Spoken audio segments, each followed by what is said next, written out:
Welcome to the Learning Pines YouTube. We hope this video helps. You start by confirming your phone supports dual SIM, 2 physical or physical plus eSIM, because the procedure differs slightly. Once done, power off, open the SIM tray, and insert the nano SIMs in the correct orientation so pins align. This prevents damage. Make sure to boot and go straight to settings, then cellular or network to let the phone detect carriers. Label each line now as primary or travel so you recognize them later. This saves time when assigning voice and data.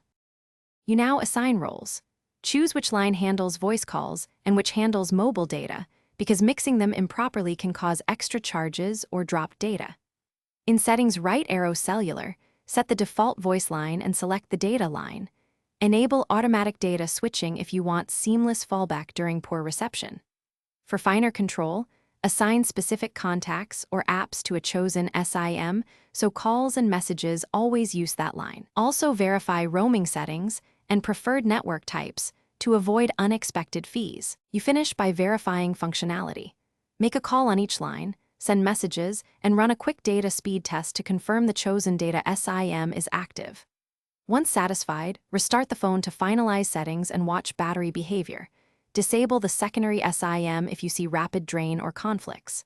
If something goes wrong, no signal or data, try airplane mode toggle, reboot, reset the SIM, or check APN settings, and if necessary, contact the carrier. That single troubleshooting step usually resolves most issues. Thanks for watching. Consider subscribing if we helped you.